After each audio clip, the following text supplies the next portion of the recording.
If you think being a good person is enough to achieve success, you're living in a fantasy. And the worst part is that you know it, even though you refuse to accept it. How many times have you felt like others are walking all over you? How many times have you done the right thing? And, instead of receiving recognition, you've been ignored, or even worse, used. You've been taught that being good is enough, that honesty and nobility are rewarded. But the reality is different. The world doesn't reward the good.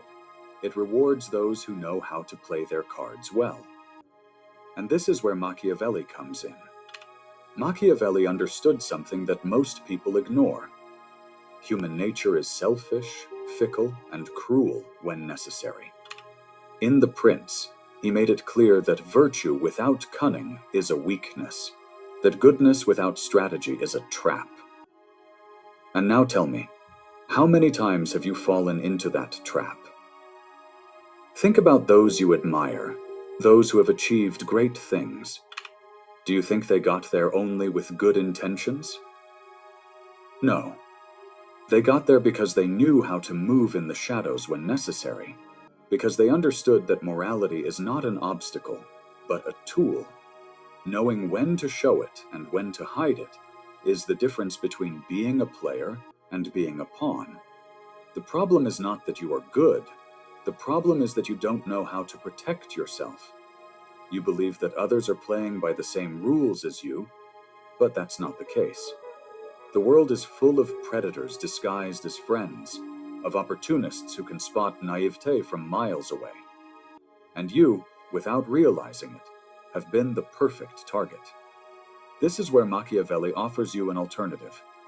Intelligent kindness. It's not about becoming a villain. It's not about betraying your principles. It's about understanding that kindness must be accompanied by a deep understanding of reality. It's about learning to read people, to foresee their intentions, to know when to trust and when to keep your guard up. Machiavelli said that it is better to be feared than loved if you cannot be both. And you, what have you chosen? Surely you've chosen to be loved, to be accepted, to be seen as harmless. But tell me, what have you gained from that? Not respect, not power. What you've gained is that others know they can use you without consequences. Because kindness without strength doesn't inspire admiration, it inspires pity. Don't get confused. I'm not telling you to stop being good. I'm telling you to learn how to be good without being naive. Understand that the world doesn't reward the just, it rewards the shrewd. That true virtue is not submission, but the ability to balance ethics with pragmatism. Machiavelli taught that image is everything. It's not only about what you are, but also about what others perceive you to be. If you give the impression of being weak, they will treat you as weak. If you give the impression of being strong, they will treat you with respect. How many times have you allowed others to disrespect you out of fear of losing their approval? How many times have you stayed silent to avoid conflict, only to realize that this makes you lose more than you gain? It's not about being cruel, it's about being strategic. The key is knowing when to act, when to speak, when to retreat, and when to attack. Kindness is an advantage when used correctly, but if you let it go unchecked, it becomes your worst enemy. The mistake of many good people is thinking that the world values purity of heart. It doesn't. The world values power, security, the ability to make tough decisions. Kindness is only respected when it's accompanied by authority. If you don't have power, your kindness is irrelevant. Machiavelli would tell you not to be a lamb in a world of wolves, not to let your morality turn you into a slave. True virtue is not submission, it's intelligence. It's not about passively adapting, but about shaping the environment to your favor. Think about it. How much longer will you let the world walk all over you? How much longer will you be a victim of your own naivete? I'm not telling you to stop being good. I'm telling you to start being good in a way that benefits you. Learn to move in the shadows when necessary. Know when to smile and when to show your teeth, because the world isn't fair, but you can learn to play by its rules and still remain true to yourself.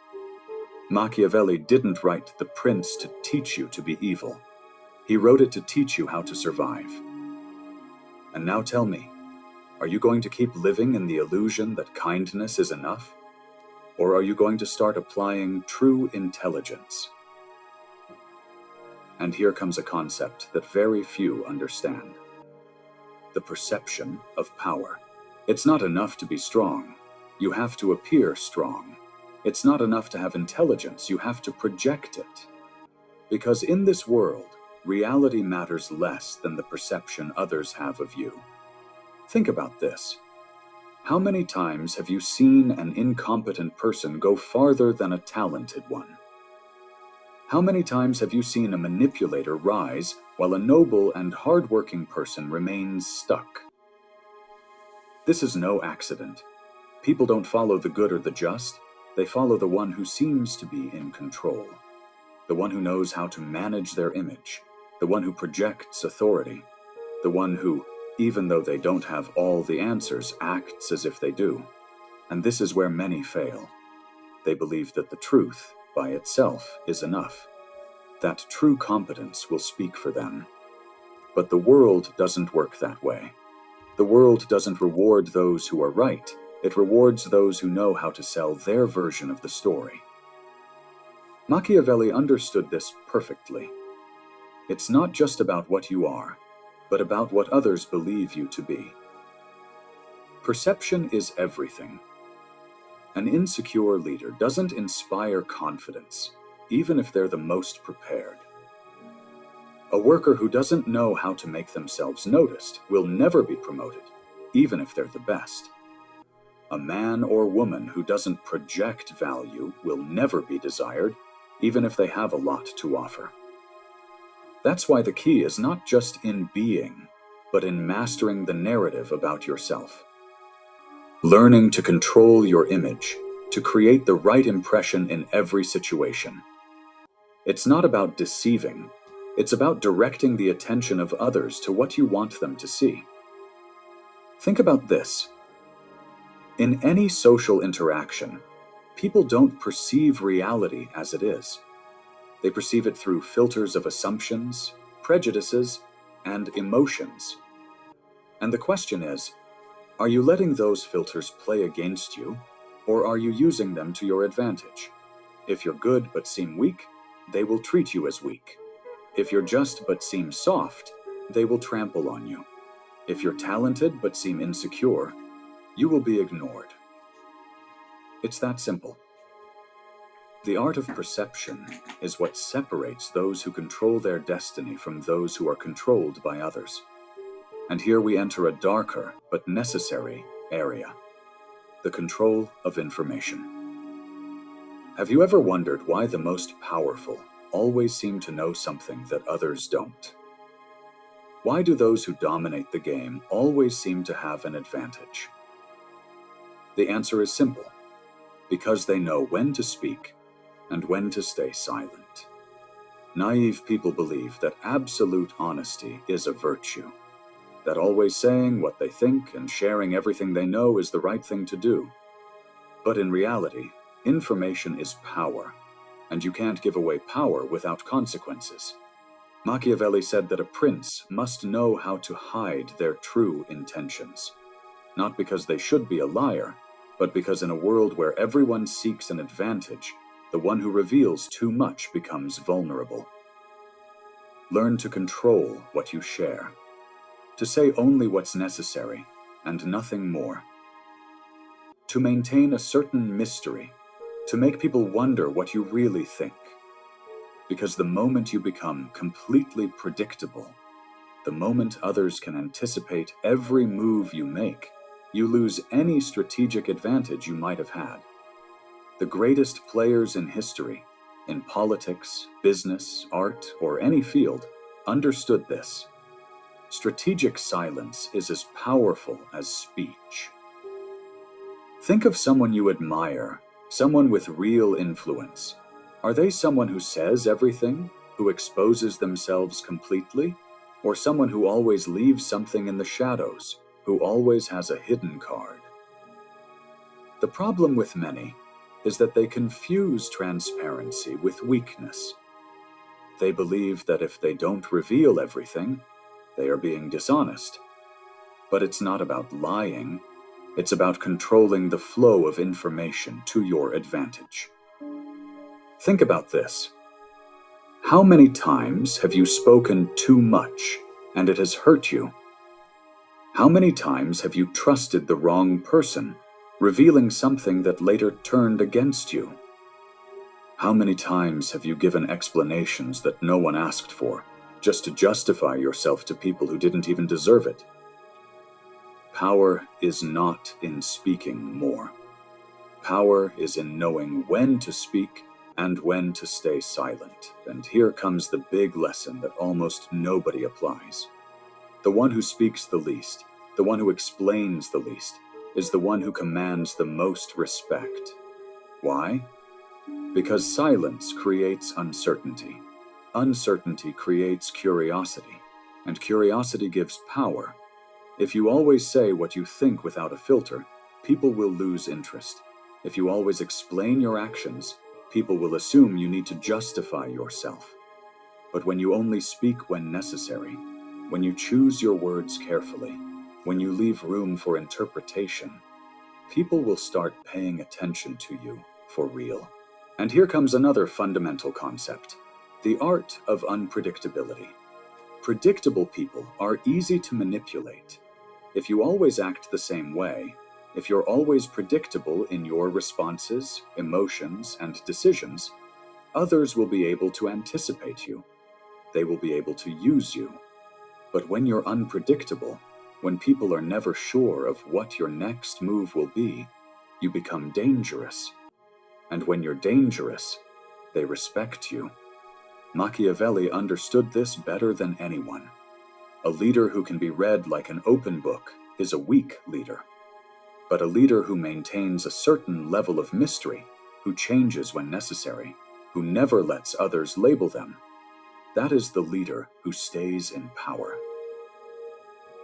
And now, the question is, do you want to keep being an open book that anyone can read, manipulate, and take advantage of?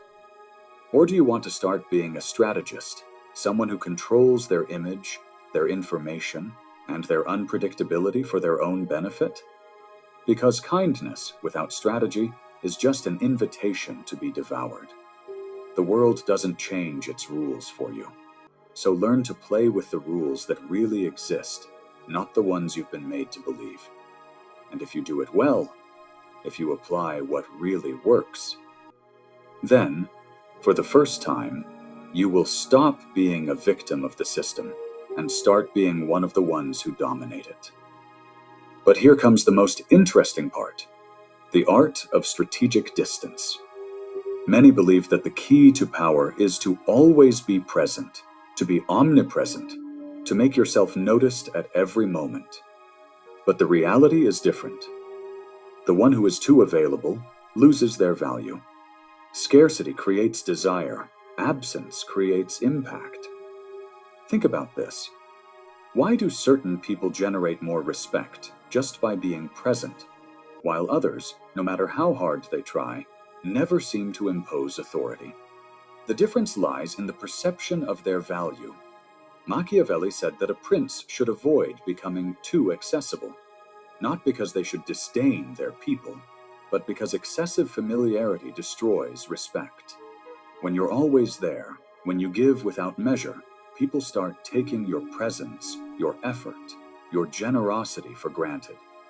And this doesn't just apply to politics or power. It applies to relationships, work, life itself. When you give too much, you become disposable. When you're always available, you become a resource, not a person of value. Think about it. How many times have you given everything for someone just to have them not appreciate it? How many times have you been there for everyone, only to be ignored when you need it? It's no accident. It's human nature. What is abundant is despised. What is scarce is valued. That's why you must learn to regulate your presence, to dose your attention, to manage the perception of your availability. Don't always respond immediately. Don't always be within reach of everyone. Make your absence noticed. Make your presence weigh.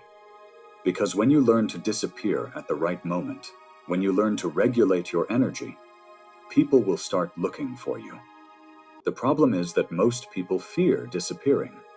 They fear that if they step back, they will be forgotten. But here's the brutal truth. If your only way of being remembered is by always being there, then you were never truly valuable. Those who really have an impact are not the ones who shout the loudest, but those who know how to handle silence, who know when to withdraw and when to reappear. Look at any great figure in history. The real players are not everywhere. They don't wear themselves out in every battle. They show up when it really matters. And when they do, everyone pays attention. And this brings us to another key point: emotional control as a tool of power. Here is where most people fail. People believe that control is based on strength, on aggressiveness, on imposing themselves with a loud voice and clenched fists. But true mastery, the one Machiavelli understood better than anyone, is in the absolute control of emotions. Because the one who loses control, the one who reacts impulsively, the one who is carried away by anger or anxiety, becomes predictable, manipulable, and weak. Think about the last time someone made you lose your cool. The moment you got angry, the moment you reacted without thinking. Who had the power in that situation? It wasn't you. It was the other person, the one who threw you off balance, the one who provoked your reaction. Because the one who controls your emotion controls your actions. And here is the key: the one who can't be provoked, the one who maintains their center no matter what happens, that is the one who truly has power. It doesn't matter if it's in a discussion, in a negotiation, in a relationship, or in any social interaction. The one who maintains emotional control always wins.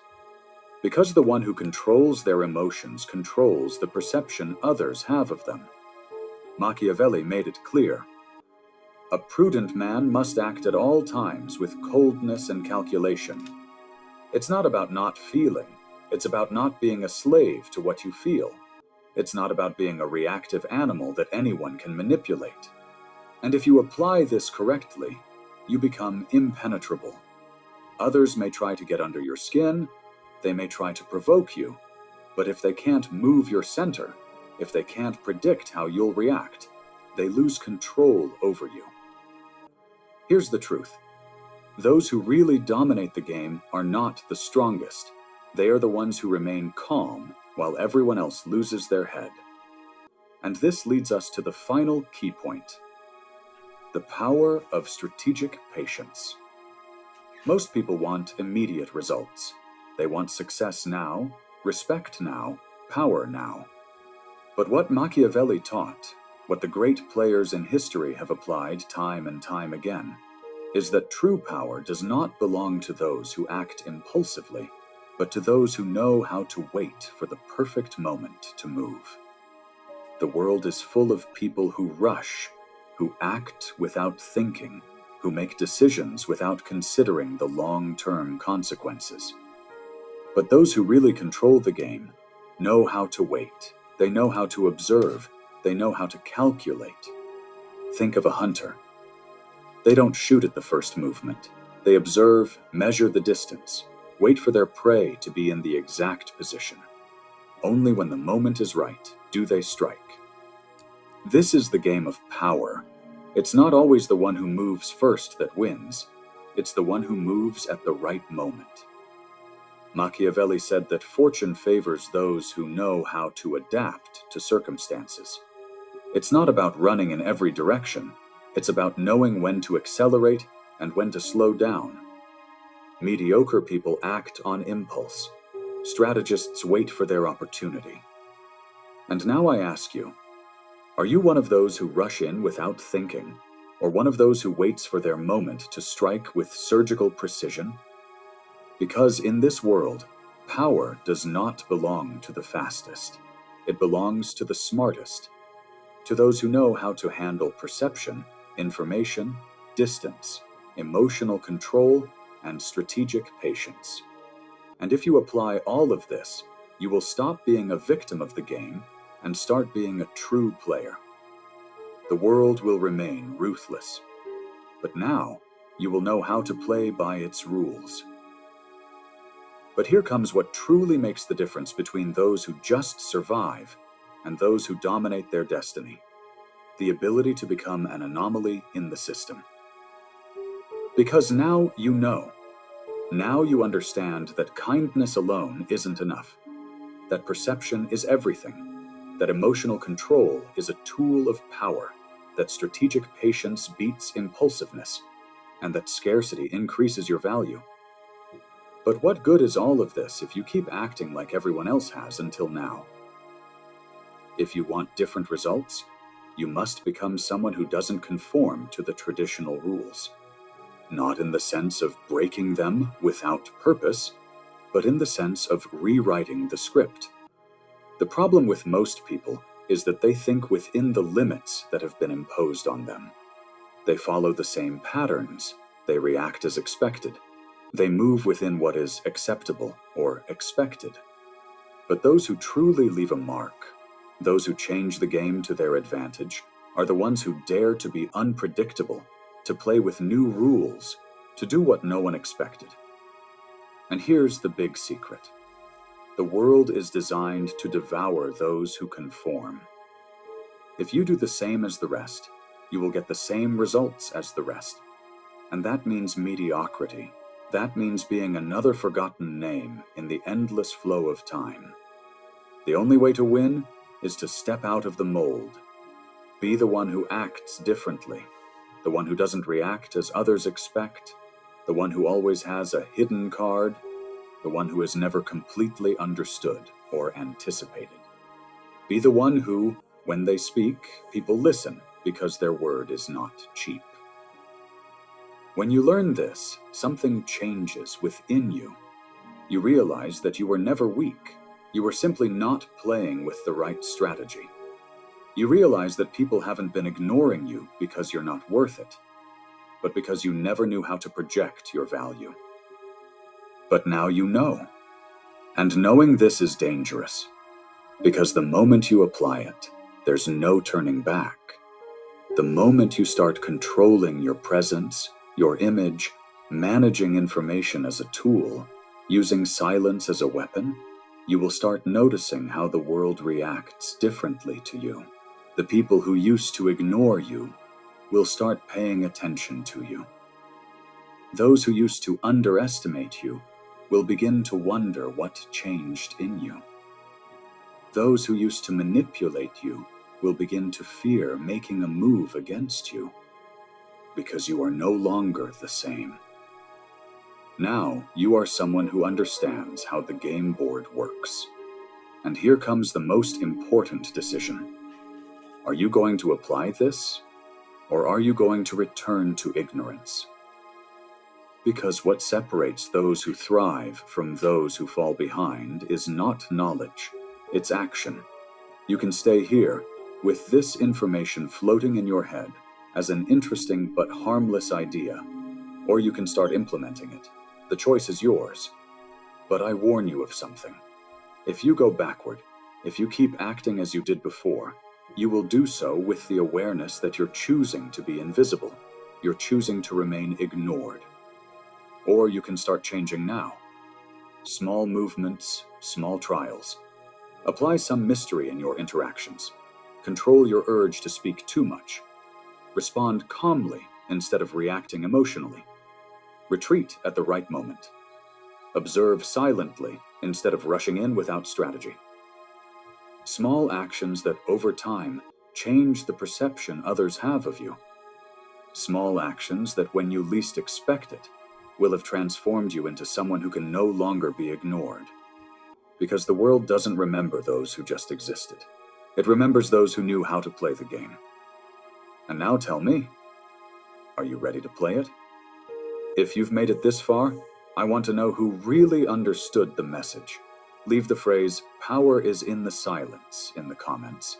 And let's see how many of you have understood what it truly means to move with strategy.